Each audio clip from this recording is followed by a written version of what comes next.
ভোটের আগে বাড়িতে বোমা মজুতের অভিযোগ গ্রেফতার করা হয়েছে নন্দীগ্রামের দাপুটে তৃণমূল নেতা শামসুল ইসলামকে।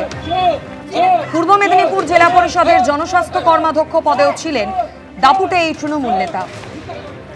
চোর, জল চোর, জেনারেল দিয়েছে টাকা চোর, ঢালাই রাস্তা চোর, চোর চোর, এই পাঁচ স্বাস্থ্য কর্মাধ্যক্ষ এই পুরো চোর চোর চোর চোর চোর চোর চোর চোর তৃণমূল নেতা তাকে ইতিমধ্যেই পুলিশ গ্রেফতার করেছে। আজ সকালে তাকে লক্ষ্য করে চোর চোর স্লোগান দেন বিক্ষোভকারীরা, এমনকি তাকে লক্ষ্য করে ছোড়া হয় ডিমও। ভোটের আগে বাড়িতে বোমা মজুতের অভিযোগে গ্রেফতার করা হয়েছে পূর্ব মেদিনীপুর জেলা পরিষদের জনস্বাস্থ্য কর্মাধ্যক্ষ পদে আসীন শামসুল ইসলামকে। গত 19 এপ্রিল নিজের বাড়িতে বোমা মজুত করেন তিনি, পরে সেই বোমা ফেটে জখম হন তার নাবালিকা মেয়ে। পুলিশ সূত্রে এমনটাই খবর। আর সেই ঘটনায় এবার শামসুল ইসলামকে গ্রেফতার করল পুলিশ।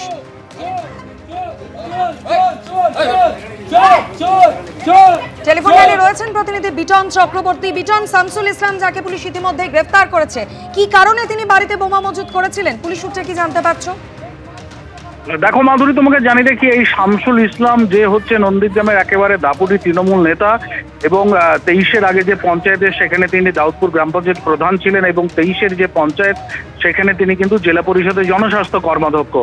এহেন শামসুলের বিরুদ্ধে যেটা অভিযোগ যে ভোটের আগে তিনি বাড়িতে বোমা মজুত করেছিলেন এবং সেই বোমা ফেটে কিন্তু তারই এক নাবালিকা কন্যা তিনি কিন্তু আহত হয়েছিলেন এবং সেই ঘটনা তদন্ত করে যেটা পুলিশ জানতে পারে যে শামসুলই সেখানে বোমা মজুত করেছিল এবং ভোটের সেখানে ভয় দেখানোর জন্য এরকমভাবে তিনি বোমা মজুত করেছিলেন এবং সেই অভিযোগের ভিত্তিতে কিন্তু গতকাল তাকে রাত্রিবেলা বাড়ি থেকে জিজ্ঞাসাবাদের জন্য নিয়ে আসা হয় এবং গভীর রাতে তাকে কিন্তু গ্রেপ্তার করা হয় এবং এহেন শামসুলকে গ্রেপ্তার করার পর তাকে যখন আজকে মেডিকেল করে নন্দীগ্রাম সুপার স্পেশালিটি হাসপাতাল থেকে বের করানো হয় এবং সেই সময় যে সমস্ত বিজেপি নেতা কর্মীরা সেখানে ছিলেন তারা কিন্তু রীতিমতো চোর চোর স্লোগান দিতে শুরু করে। শুধু তাই নয়, তাকে জুতো দেখানো হয়, এমনকি ডিম ছুড়েও তাকে সেখানে এরকম ভাবে মারা হয়। পরবর্তীকালে পুলিশ সেখান থেকে তাকে নিয়ে আসে এবং আজকে তাকে হলদিয়া মহকুমা আদালতে তোমার তোলা হয়েছে।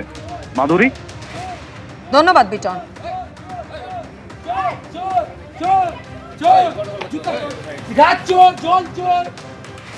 পশ্চিম বর্ধমানের পাণ্ডবেশ্বরের ছবি আপনাদের সামনে রেখেছি। পাণ্ডবেশ্বরের প্রাক্তন তৃণমূল বিধায়ক নরেন্দ্রনাথ চক্রবর্তীর অফিস, আর সেই অফিস থেকে উদ্ধার হয়েছে এই বিপুল পরিমাণ ত্রাণ সামগ্রী। দুর্গতদের জন্য বরাদ্দ ত্রিপল, মহিলাদের শাড়ি, মশারি কি নেই সেখানে। আর অন্যদিকে রেখেছি দক্ষিণ 24 পরগনার উস্তির ছবি, যেখানে রাজ্যের প্রাক্তন মন্ত্রী তার বাড়ি থেকে উদ্ধার হলো প্রচুর ত্রাণ সামগ্রী।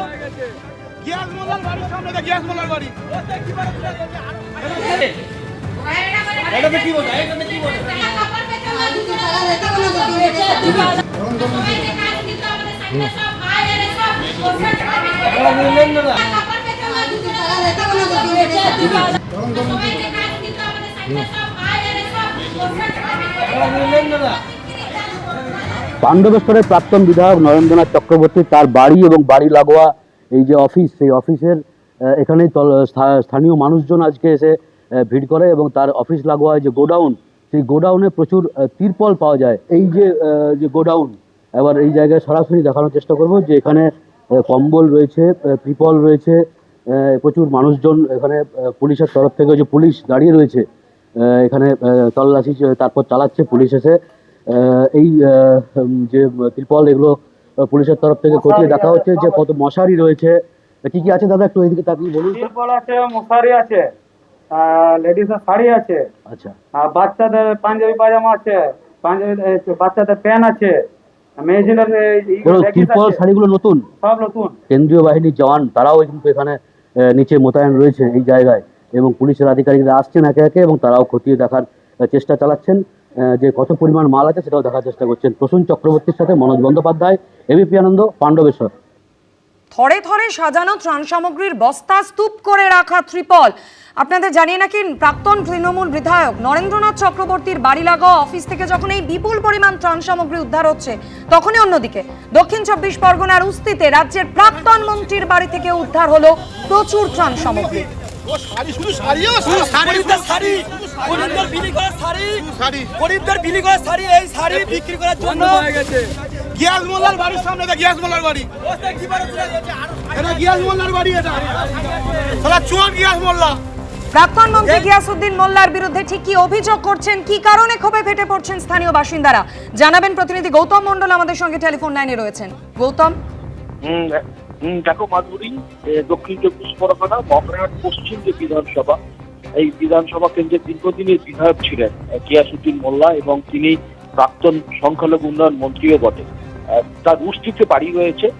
এই বাড়ি থেকে গত কয়েকদিন ধরে বিভিন্ন ত্রাণ সামগ্রী, তার মধ্যে ত্রিপল রয়েছে, কম্বল রয়েছে, মহিলাদের শাড়ি রয়েছে, শিশুদের পোশাক রয়েছে, এইগুলো পাচার হচ্ছিল বলে স্থানীয় বাড়ি সরকার পরিবর্তনের পর থেকে এটা একটা অভিযোগ তুলছিলেন স্থানীয় বাসিন্দা এবং বিজেপি কর্মীদের একাংশ।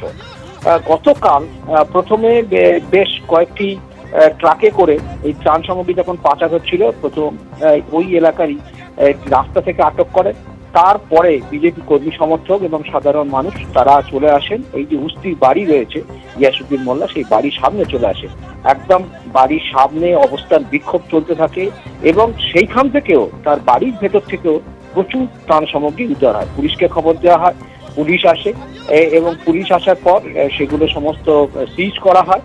সেখানে রয়েছে শাড়ি রয়েছে, শিশুদের পোশাক রয়েছে, ত্রিপল রয়েছে, কম্বল রয়েছে, এছাড়া আরো অন্যান্য ত্রাণ সামগ্রী যেগুলো একদম সাধারণ মানুষদের যাদের দেওয়ার জন্য পঞ্চায়েত থেকে বা বিডিও অফিস থেকে যে ত্রাণ সামগ্রী সরকারের আমলে যেগুলো দেওয়ার কথা ছিল সেগুলো একদম ওই প্রাক্তন মন্ত্রী, প্রাক্তন বিধায়কের বাড়ি থেকে উদ্ধার হয়।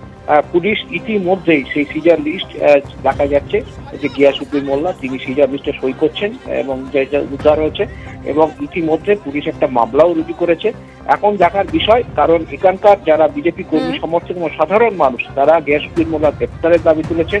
এছাড়াও গিয়াসউদ্দিন মোল্লার বিরুদ্ধে একাধিক অভিযোগ তাদের ক্ষোভ উগরে দিয়েছেন। এখন দেখার প্রশাসন গিয়াসউদ্দিন মোল্লাকে তার বিরুদ্ধে ঠিক কি ধরনের ব্যবস্থা নেয়। ধন্যবাদ গৌতম। দীর্ঘক্ষণ গিয়াসউদ্দিন মোল্লার বাড়ির সামনে এভাবেই বিক্ষোভ দেখান স্থানীয় বাসিন্দারা।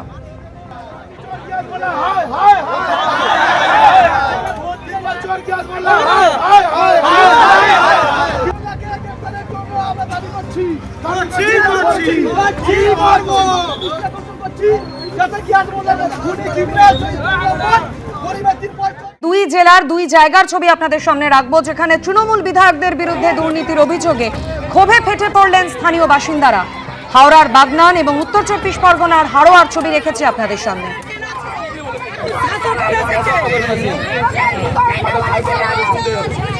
হাওড়ার বাগনানের ছবি দেখতে পাচ্ছেন। তৃণমূল বিধায়ক অরুণাভ সেনকে ঘিরে বিক্ষোভ।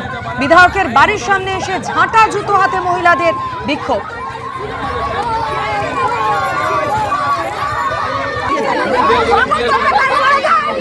স্থানীয় ব্যক্তির কি অভিযোগ তৃণমূল বিধায়কের বিরুদ্ধে আরো বিস্তারিত জানাবেন প্রতিনিধি সুনীত হালদার আমাদের সঙ্গে রয়েছেন।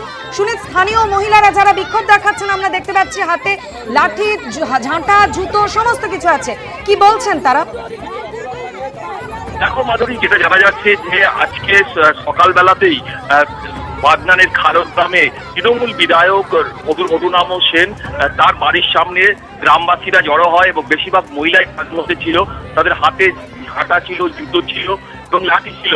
এবং এই অরুণাভ সেনের ছবিতে তারা যে জুতো মারতে থাকে, ঝাঁটা মারতে থাকে এবং একই সঙ্গে তারা জোর জোর স্লোগান দিতে। খবর পেয়ে ঘটনাস্থলে ছুটে যায় বাগনান থানার পুলিশ এবং কেন্দ্রীয় বাহিনীর জওয়ানরা। তারা কার্যত বাড়িটাকে ঘিরে নেয় এবং তার বাড়ি অবধি কিন্তু গ্রামবাসীরা পৌঁছাতে পারেনি।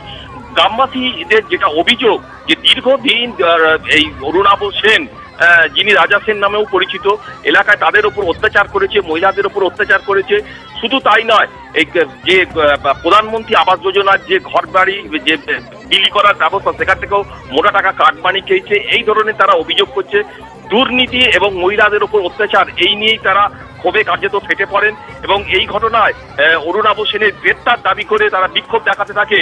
ঘটনাস্থলে উত্তেজনা বাড়তে থাকায় বিরাট পুলিশ বাহিনী, র্যাব এবং কেন্দ্রীয় বাহিনীর জওয়ানরা ছুটে যায় এবং পরিস্থিতি নিয়ন্ত্রণে আনার চেষ্টা করে। এই মুহূর্তে কিন্তু বিক্ষোভ কিছুটা নিয়ন্ত্রণে। যেটা গ্রামবাসীদের অভিযোগ দুর্নীতি এবং মহিলাদের ওপর অত্যাচার, এটাই কিন্তু মূল কারণ। সেই কারণেই তারা তার বিরুদ্ধে ব্যবস্থা নেওয়া এমনটাই দাবি জানাচ্ছে। দীর্ঘদিন তারা স্থানীয় বাগনান থানাকে বারবার জানিয়েছিল, কোনো ব্যবস্থা নেওয়া হয়নি। এদিকে অরুণাভ সেন তার বিরুদ্ধে ওঠা যাবতীয় অভিযোগ অস্বীকার করেছে। একদমই একাধিক অভিযোগ এবং সে কারণে ক্ষোভে ফেটে পড়েন স্থানীয় মহিলারা। পরে পুলিশ এবং কেন্দ্রীয় বাহিনী গিয়ে পরিস্থিতি নিয়ন্ত্রণে আনে। ধন্যবাদ সুনীত। তবে এই ছবি শুধুমাত্র হাওড়ার বাগনান নয়, রেখেছে আপনাদের সামনে উত্তর 24 পরগনার হাড়োয়া, যেখানে তৃণমূল বিধায়ককে তাড়া করলেন স্থানীয় মহিলারা।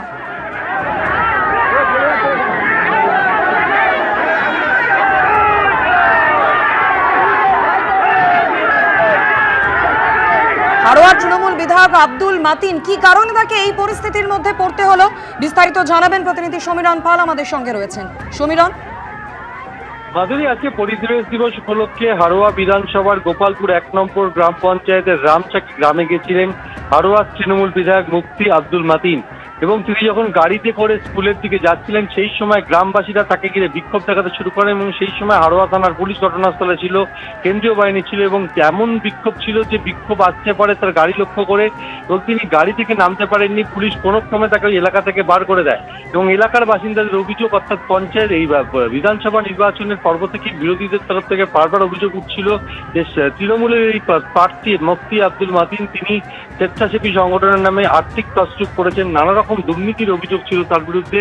এবং সেই নবনির্বাচিত তৃণমূল বিধায়ক মুফতি আব্দুল মাতিনকে সামনে পেয়ে এলাকার গ্রামবাসীরা ক্ষোভে ফেটে পড়েন এবং তাকে ঘিরে বিক্ষোভ দেখাতে শুরু করেন। সেই বিক্ষোভের রাত জানতে পেরে তিনি গাড়ি থেকে নামতে পারেননি, কোনো ক্রমে এলাকা ছেড়ে পালিয়ে যান, এবং পরিস্থিতি সামাল দেয় হাড়োয়া থানার পুলিশ। এবং মুফতি আব্দুল মাতিনের বিরুদ্ধে গ্রামবাসীদের অভিযোগ যে স্বেচ্ছাসেবী সংগঠনের নামে তিনি আত্মসাৎ করছেন বিভিন্ন জায়গায় টাকা, এবং শুধু তাই না, তার বিরুদ্ধে নানা রকম স্বজন পোষণের অভিযোগ রয়েছে। এই মুফতি আব্দুল মাতিন তিনি হাড়োয়ার নবনির্বাচিত তৃণমূল বিধায়ক, তাকে ঘিরে বিক্ষোভ দেখান আচমকায় গ্রামবাসীরা গোপালপুর 1 নম্বর গ্রাম পঞ্চায়েতের যে গ্রামে, এবং সেই গ্রামে বিক্ষোভ দেখাতে থাকেন, এবং পুলিশ সেই বিক্ষোভের আজ জানতে পেরে কোনো ক্রমে বিধায়ককে এলাকা থেকে বের করে দেন, এবং কার্যত গ্রামবাসীদের তাড়াকে বিধায়ক এলাকা ছেড়ে বেরিয়ে যান। ধন্যবাদ সমীরণ। পূর্ব মেদিনীপুরের জেলা পরিষদের সভাধিপতি পদ থেকে ইস্তফা উত্তম বারিকে। মেদিনীপুরের ডিভিশনাল কমিশনারের অফিসে পদত্যাগপত্র জমা দেন তিনি। ব্যক্তিগত কারণ দেখিয়ে পদত্যাগ উত্তম বারিকে। বিপুল ভোটে বিজেপিকে জিতিয়ে এসেছেন মানুষ, তারপর আমার আর এই পদে থাকা উচিত নয়, পদত্যাগ করার পর বললেন উত্তম বারিক। পূর্ব মেদিনীপুরের জেলা পরিষদের সভাধিপতি পদ থেকে ইস্তফা দিলেন উত্তম বারিক। মেদিনীপুরের ডিভিশনাল কমিশনারের অফিসে পদত্যাগপত্র জমা দেন তিনি। ব্যক্তিগত কারণ দেখিয়েছেন তিনি, ব্যক্তিগত কারণ দেখিয়ে পদত্যাগ করেছেন উত্তম বারিক। পদত্যাগ করার পর তিনি জানান যে বিপুল ভোটে বিজেপিকে জিতিয়ে এসেছেন মানুষ, তারপর আমার আর এই পদে থাকা উচিত নয়। মেদিনীপুরে ডিভিশনাল কমিশনারের অফিসে পদত্যাগপত্র জমা দেন তিনি। পূর্ব মেদিনীপুরের জেলা পরিষদের সভাধিপতি পদ থেকে ইস্তফা উত্তম বারিকের।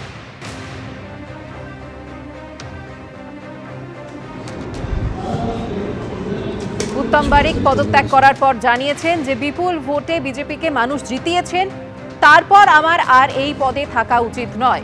মেদিনীপুরে ডিভিশনাল কমিশনারের অফিসে তিনি যান এবং সেখানে গিয়ে পদত্যাগপত্র জমা দেন তিনি। সেই পদত্যাগপত্রে তিনি ব্যক্তিগত কারণ দেখিয়েছেন। আমাদের প্রতিনিধি বিটন চক্রবর্তী এই মুহূর্তে টেলিফোন লাইনে রয়েছেন। বিটন। দেখো সুকন্যা, তোমাকে জানিয়ে রেখেছি পূর্ব মেদিনীপুর জেলা পরিষদের সভাধিপতি উত্তম বারিক তিনি কিন্তু আজকে পদত্যাগ করলেন, এবং তিনি পদত্যাগপত্র জমা দিলেন যে মেদিনীপুরে যে ডিভিশনাল কমিশনার অফিস রয়েছে সেখানে কিন্তু তিনি পদত্যাগপত্র জমা দিলেন। পদত্যাগপত্র জমা দেওয়ার পর তিনি যেটা সাংবাদিকদের মুখোমুখি হয়ে জানান যে রাজ্যে পরিবর্তন হয়েছে, একটি সরকার এসেছে বিপুল জনাদেশ নিয়ে, সেই জনাদেশকে মান্যতা দিয়ে এবং তারা চান না যে এই পদে থাকতে, সেই জন্য তিনি পদত্যাগ করেছেন। তো স্বাভাবিকভাবে কিন্তু যথেষ্ট উল্লেখযোগ্যপূর্ণ, কেননা এই পূর্ব মেদিনীপুর জেলা পরিষদ তুমি জানো যে রাজ্যে পালা বদলে, অর্থাৎ 2011 সালের আগেও 2009 সালে কিন্তু এই পূর্ব মেদিনীপুর জেলা পরিষদে সেখানে পালাবদল ঘটেছিল। বামেদের তরফ থেকে তৃণমূল সেখানে কিন্তু সরকার গড়ে, এবং তার পরবর্তীকালে কিন্তু তৃণমূলের তরফ থেকে সেই জেলা পরিষদ পরিচালনা করে আসছিল। এবং এই রাজ্যে পালাবদলের পর বিজেপি সরকার আসার পর এই হচ্ছে পটাশপুরের প্রাক্তন বিধায়ক তথা জেলা পরিষদের যিনি সভাধিপতি উত্তম বারিকের এই পদত্যাগ কিন্তু যথেষ্ট তাৎপর্যপূর্ণ, এবং এই যে পদত্যাগ সেই পদত্যাগের পরেই কিন্তু বিজেপির তরফ থেকে কিন্তু সেটাকে তীর্যকভাবে বলা হচ্ছে, এবং তাদের বক্তব্য যে জেলা পরিষদের সভাধিপতি দেরিতে হলেও তার যে বোধোদয় হয়েছে এর জন্য সাধুবাদ। ফলে স্বাভাবিকভাবে উত্তম বারিকের পদত্যাগকে কেন্দ্র করে কিন্তু রাজনৈতিক মহলে জোর চর্চা শুরু হয়েছে পূর্ব মেদিনীপুর জেলা জুড়ে। ধন্যবাদ বিটন। তৃণমূলের প্রাক্তন বিধায়ক অভিনেতা সোহম চক্রবর্তীর বিরুদ্ধে প্রতারণার অভিযোগ, 1,05,00,000 টাকা নিয়ে অভিনয় না করার অভিযোগ চারু মার্কেট থানায় এফআইআর দায়ের হয়েছে। এমনকি জামিন অযোগ্য ধারাও দেওয়া হয়েছে সোহম চক্রবর্তীর বিরুদ্ধে। বিস্তারিত জানবো, কথা বলবো আমাদের প্রতিনিধি আবির দত্তের সঙ্গে। আবির, ঠিক কি অভিযোগ? দেখো, যেটা জানা যাচ্ছে গত 19 তারিখে একটা লিখিত অভিযোগ জমা পড়ে এবং সেই পরিপ্রেক্ষিতে এফআইআর দায়ের করা হয়েছে এক ব্যক্তি, তার যেটা অভিযোগ যে তার কাছ থেকে 1,05,00,000 টাকা নেওয়া হয়েছে এবং সেটা নিয়েছে সোহম চক্রবর্তী, অভিনেতা, যিনি প্রাক্তন বিধায়ক তৃণমূল কংগ্রেসের। সোহম চক্রবর্তীর বিরুদ্ধেই তিনি কিন্তু লিখিত অভিযোগ করেছেন, সেই মর্মেই এফআইআর হয়েছে এবং একাধিক ধারাতে মামলা রুজু করা হয়েছে বিএনএসে, এবং সেখানে জামিন অযোগ্য ধারাও রয়েছে। এবং ওই ব্যক্তি যিনি লিখিত অভিযোগ করেছেন সেই পরিপ্রেক্ষিতে ইতিমধ্যে তদন্ত শুরু করেছে চারু মার্কেট থানার পুলিশ। এবং এই যে পুরো বিষয়টি যেটা জানা যাচ্ছে লিখিত অভিযোগে তিনি জানিয়েছেন যে সিনেমা করার নামে তার কাছ থেকে টাকা নেওয়া হয়েছিল, কিন্তু সেটা করে দেওয়া হয়নি এবং সেই জন্যই এই অভিযোগ করা হয়েছে। এবং সেই অভিযোগ করার পর তাকে সেই অভিযোগ করার পরে সেই পরিপ্রেক্ষিতে পুলিশের তরফ থেকে 73 নম্বর কেস, পুলিশের তরফ থেকে সেই মামলা তদন্ত ইতিমধ্যে শুরু করা হয়েছে বলেই জানা যাচ্ছে। ধন্যবাদ আবির। এবিপি আনন্দ, এগিয়ে থাকে, এগিয়ে রাখে।